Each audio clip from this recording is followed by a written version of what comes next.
Welcome to PzenaPerspectives, brought to you by Pzena Investment Management, a global value manager known for our commitment to fundamental research and disciplined value investing. In today's special episode of PzenaPerspectives, founders Rich Pzena and Bill Lipsey discuss the process of succession planning. Effective January 1st, Caroline Kai and Allison Fish succeeded Rich and Bill as CEO and president, respectively. However, neither Rich nor Bill plans to retire anytime soon. Rich retains his chairman title and is continuing in his co-CIO and co-PM roles, while Bill has taken on the new title of vice chairman and retains client relationship management responsibilities. We present this fireside chat to hopefully answer some of the questions our clients care about most, as Bill and Rich discuss how succession is a process, not an event. Hi, Rich. Bill? So this is kind of fun. We did this almost 3 years ago when the pandemic began. We had a chat from our homes on Zoom, remarking on what it's like to run a business via Zoom when you can't see a human being other than on a TV screen. And here we are next to one another, and so it's kind of fun doing this. The subject that I thought we might talk about today is one that's very close to yours and my heart right now, and that is succession. And I want to talk about it as we've thought about it as process. You know, the whole world thinks about succession, I believe, and they imagine the outcome. They imagine the actual succession. Somebody replaces somebody else. In our case, Caroline Kai is taking on your responsibilities as CEO, Allison Fish taking mine as president. But really, it's all about process. Now, this is the end result. It's really all about process. I've long thought that the idea of succession planning is sort of strange because, especially if you're a founder leader of a business, you're never really comfortable thinking, I'm old enough to be succeeded. And so however, here we are with sixes in front of our age. And so let me start there, and I'd love to hear your thoughts about succession and the process we've gone through. Of course, but I think it's really important to distinguish between succession and retirement. Okay. Because I think there's a big difference. Saying that I'm too old, too young to retire, and saying I'm too young to be succeeded are two different things. Okay. So from my perspective, we are too young to retire. I think we share the same view on that. But let me talk a little bit about how I grappled with the distinction between succession and retirement. You know, you remember the story when we went to see Vanguard. This was 5 or 6 years ago. Vanguard is one of our biggest clients, and we sub-advise funds for them. And we were at their company headquarters for a ordinary board meeting the day that a legendary CEO, Bill McNabb, announced that he was stepping down as the CEO. And I think both of us were really surprised to hear that news, since we were the same age as Bill McNabb, in our 50s at the time. Right. And we got a chance to talk to him. And I said to Bill, I don't get it. You're too young to retire. And he said, I'm not retiring. I've got all these things that I want to do with my life. So I said, so I don't get it. You've built this unbelievable organization. You've massively influenced it. You have this wonderful reputation. Why would you step down? Right. And his answer was, because my successor is ready. He put it in totally different terms than anything that I had thought about. And of course, on the ride home, that's all we talked about. And we started 6 years ago, it's almost 6 years ago now, a process of thinking, we have the people, now what do we do? Now, of course, what comes into your mind when you're thinking about succession is very personal, right? We built this organization from the beginning. It feels like like you would think of a child, and you don't want to let go. And so that's the first question: can I do that? Will someone who succeeds us do things the way we did them? Now, we both acknowledge that we didn't always do them right. Right. So it's an interesting concept, but you still think those things. Do we choose the right person to lead the organization? What's my relevance going to be to the firm in the long term?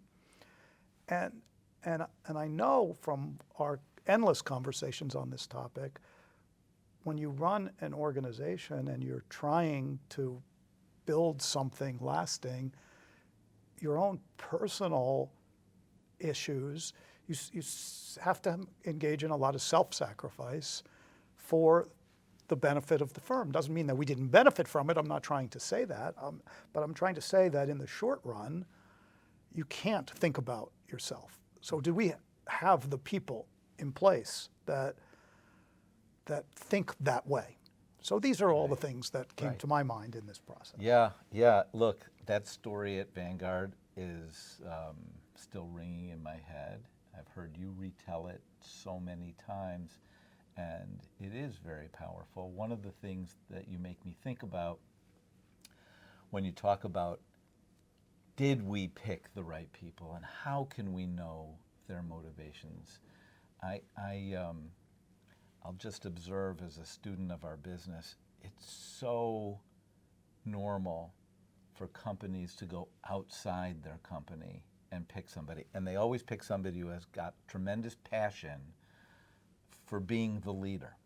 But that doesn't always sync up with the internal realities of the culture of the business. One of the things I feel very fortunate about, and I know you do too, is we've got a large number of people have been with us for 15, 20, even more years. And two of them, Caroline and Allison, are taking on these roles. I really do believe that when people are, the fabric of the company, the culture of the company is people. And when it's like that, having people who come from that lead, to me, makes ultimate sense. I'd love to hear you think about how that works in our firm. Well, I'd start with the answer to the question of the business like ours is different than a manufacturing business where you make things, and what you make and how you make it determine whether you're successful or not. The only thing that determines whether we're successful or not is the investment capability of our firm. So bringing in somebody from the outside is highly, highly risky and really disruptive. And you know, I always thought of ourselves being more in the investment profession than the investment business. And I think it totally changes the way that you think about running one of these. Because if you're in the investment business, you start with, well, what are the market needs? And if the market needs growth, then let's give them growth. Right. You know, we never thought of it that way. Right. We thought of it as, we know how to do one thing, so we should be focusing on running it to do that one thing well, and then the clients will come. Yeah. And so we never did it the other way around. So if you hire a business person, I think you're going to get a business, not a profession. So I've always believed really, really strongly that you needed an investment professional to run what I'll say our investment business. Because what you get when you have an investment professional is someone that the talent can look up to and respect. It makes the firm be thought of in a different fashion, not only from clients, but also from prospective employees who want to be associated with being good at something. So it was never hard to say we really want to home grow. Also, it was pretty easy to make the choice. You know how I've talked about Caroline since the first day. In fact,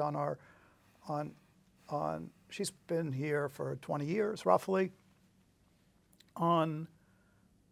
At her first review, I said to her, "You're going to be the next chief investment officer of the firm." I didn't say CEO. I said the next chief investment officer. It was obvious when she was in her 20s.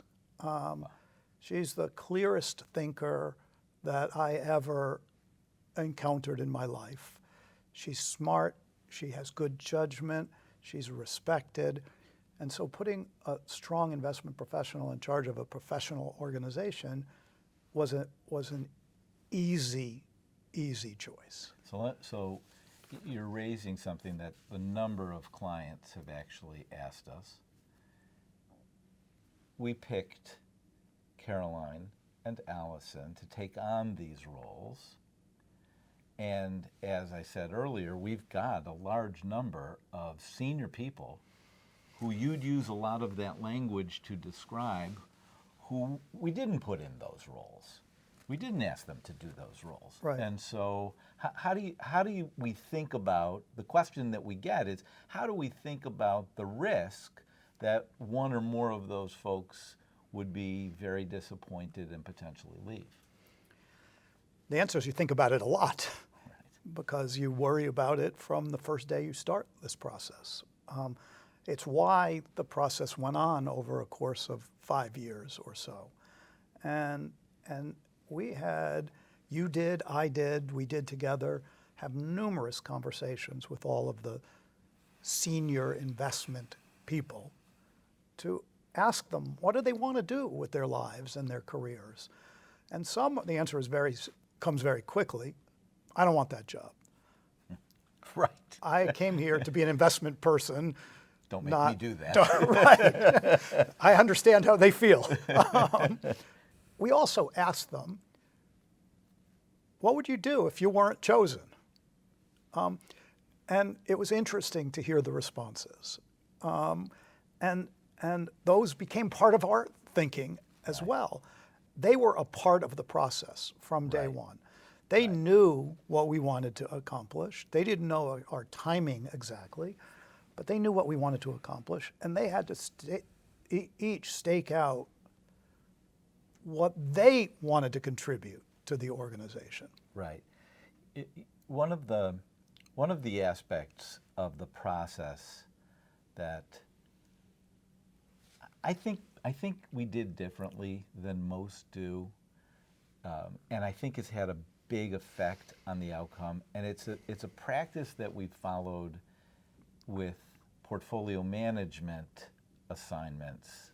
When we assign somebody a new role as a portfolio manager, we give them, in effect, an apprenticeship period. And then when they've had time, 6, 12 months, to actually internalize it, we put them out there as fully fledged and ready to go. And I'd love you to talk about how we did that in this instance. Well, we followed the same basic prescription. The reality is, when we started settling on Caroline, she wasn't settled that this is what would make the most sense for her. Right? She had always viewed her own capability as an investment capability. Right. So we put her on our executive committee. That's what we did. I think it's 4 years now Right. that we've had her Right. on our executive committee. Right. And she sat there quietly for 6 months, 9 months. Least. Yes. Yeah. Yes. Where she watched us with, like, wondering, This what is is this all about? This is what those guys do. And then her voice gradually came. But it wasn't that she was uncomfortable and then became comfortable. It was she had something to contribute. And so she became more vocal, and it became clear that the way that there wasn't just an analytical creature that was there. There was somebody who really had compassion and understood that the people side of this business is what drives it, and that means that you have to be responsive. And you know, everybody, you hear it all the time, always picks on leadership of companies because they see something that they decide and they think, how could that guy do that? That's the, you know, they have no concern for the rest of us. Right. And then when you're in there, Sort of like when I watch a football game and I could be a better yes, quarterback correct. than the quarterback. Correct. And when you see the multiple sides of everything and how not easy this is, it changes your perspective and your dynamic completely. And so I think what happened is that her eyes opened up to what it really means to be a leader, and then she stepped up. So Right. on the day that we said, when we announced this to the world a couple of weeks ago, she was already de facto the leader.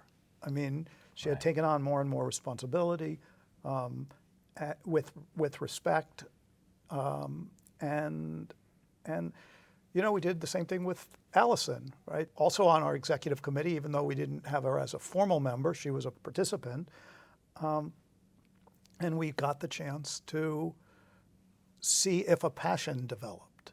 Because if it doesn't, Right. you know, it's not good for either side to make that choice. Right. No, it has been really rewarding. I know it feels that way for you too. For me to watch as Allison in the beginning would sit with me while I would tell her my list of challenges and worries and strategies, and I could see her processing the questions of, do I really want to engage in this, and come to actually see how integrated it makes her in everything that we do, and that her investment mind actually kicks in to helping think about how an investment firm should operate, how we, a deep value, effectively single strategy organization, should operate in the future. It's really been rewarding.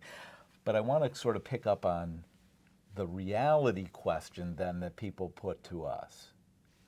And I think this is probably near and dear to your heart, is, okay, so you've picked two outstanding investment people to take on the firm leadership roles.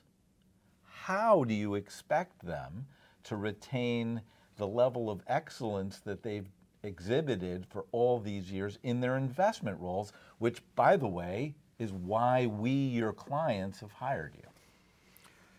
The client issue is pretty straightforward. I mean, we've known it from day one. Every client wants to be the only client and have you do nothing else other than manage their particular portfolio. Right. Which is reasonable, Understandable. actually. Yes. It may not be reasonable, it's understandable. Right. Right. But in reality, the leadership they're not in conflict with each other, because this creating the environment that raises up strong, talented professionals is the only way that you can do that. And you know, I did it, right? Right. Remember, we were younger than them when we started this firm. I know that's hard Almost to believe. 10 years but younger. we didn't know what we were doing. Right. And we figured it out. The first 10 years were pretty straightforward. When people used to ask me, how much time do you spend running the firm? My answer would be, there's nothing to do. You know, 5% of my time. And obviously, we became successful. We went public. We globalized. The regulatory framework changed. The fee pressure came to being, and the demands that were placed on us by our clients escalated dramatically. That 5% quickly faded. Mm-hmm. And for me, what was important was, one, that we had developed really great investment talent. We, the firm, were able to grow a global non-U.S. investment business with almost no involvement from me. So what a leader does is, yes, they have to spend less time, but by spending less time, the outcome's actually better for the client because you've empowered really high quality people. Now, I think, even though I can say I did the same thing, I still stayed focused on the domestic side as a chief investment officer and ran the company. It's probably a little easier now than it was. We've taken the public company out of the equation. That's an amazing Big amount deal. of time. We have professionalized all of the administrative back office support, marketing aspects of the firm that we were doing ourselves, basically. And we have talented senior leadership, talented middle-level leadership. So the job isn't, you don't have to build it as part of the job, it's built. So the ability to, I don't think it's ever going to get to the level of time that I had to spend. And I know when somebody understands deep in their heart that the success of our organization is tied to only one thing, our investment performance, that letting that not be the highest priority will not happen. So I want to ask one more question before we close this, and it's something that you just referenced and you talked about earlier as well, and that is you and I and John, we started this, our whole lives were wrapped up in this. It was never a question of what we were going to spend our time doing, and it didn't matter what time of day, and it didn't matter what day of the week. It was how we were programmed to do this. However, we owned the majority stake in the business, and so we could argue that we were properly incentivized to act that way. And we get asked all the time now, how are you taking care of that, making sure that the next generation is properly incentivized and motivated to operate this business and act in the favor of clients the way you always have? I think there's two aspects to that. One is, have you hired the people that would do it because they wanted to do it, independent of whether they had the right amount of compensation program to do it? And you can tell. It's not hard to tell. Right. You know, you and I and our team came up with these leadership principles that we tried to write down that are part of our firm, that try to say what we did, and it was never because we had the highest paycheck. Right. We also know that when you own a business, if you're going to turn it over to somebody else to run on your behalf, they better own a lot of it themselves. It's the only way. So we've been focused for decades, really, from before we went public. We started making partners in our firm. And to do that, you transfer the earnings of the business to the next generation. So we've gotten to our goal. Actually, we set a goal that we wanted 25% of the firm's earnings to be in the hands of the non-founders, and it is. And the upside belongs to the next generation. So I think we picked the right people that are passionate without the incentive, but we also took that off the table. So if you own a big chunk of this firm and you have to say, we're having a tough time this year because the market collapsed, or whatever can be thrown at you, you want the leadership to say, I'm not going to get paid this year so that we can pay everybody else. And to do it because they feel it's the right thing to do, but to know that in the end, if they're right and we build something that's more valuable, they've benefited from that decision. Thanks. I want to close this, Rich, with I'll say a personal reflection that of what a privilege this has been. It's, you're right, I'm definitely too young to retire. I doubt I ever actually say that I'm ready to retire, but I agree with you. Having somebody ready to take on my role means it's time for them to take on my role. And I think one of the things that we've had in our favor is that respect at the leadership level to make sure we could hear each other and accomplish this as a team. And that's what we've tried to transmit. You know, we're never going to be judged as having made good decisions in this succession process until it's already done. And so that's 5 years out, that's 10 years out. I will say we've been fortunate to stay the course, that we knew that course was the right course for us for 27 years. And I look forward to this next leadership of Pzena. Yeah, I look forward to the next 27 years, where we can be observers and proud parents of the next generation that has the same kind of commitment to our clients that we've had. It's not only a commitment for investment excellence; it's a commitment to do the right thing and to be trusted. And we have the right team to do that. Rich, thanks for sitting down and having this conversation. I really enjoyed it. I enjoy these as well, and thanks to all of our employees, our new leaders, and all our clients for making this such a successful organization. Thank you for joining us for today's episode of PzenaPerspectives. If you'd like to hear more, be sure to subscribe to this podcast. And for more insights on value investing, visit our website at www.pzena.com. That's www.pzena.com. You can also follow us on LinkedIn or Twitter.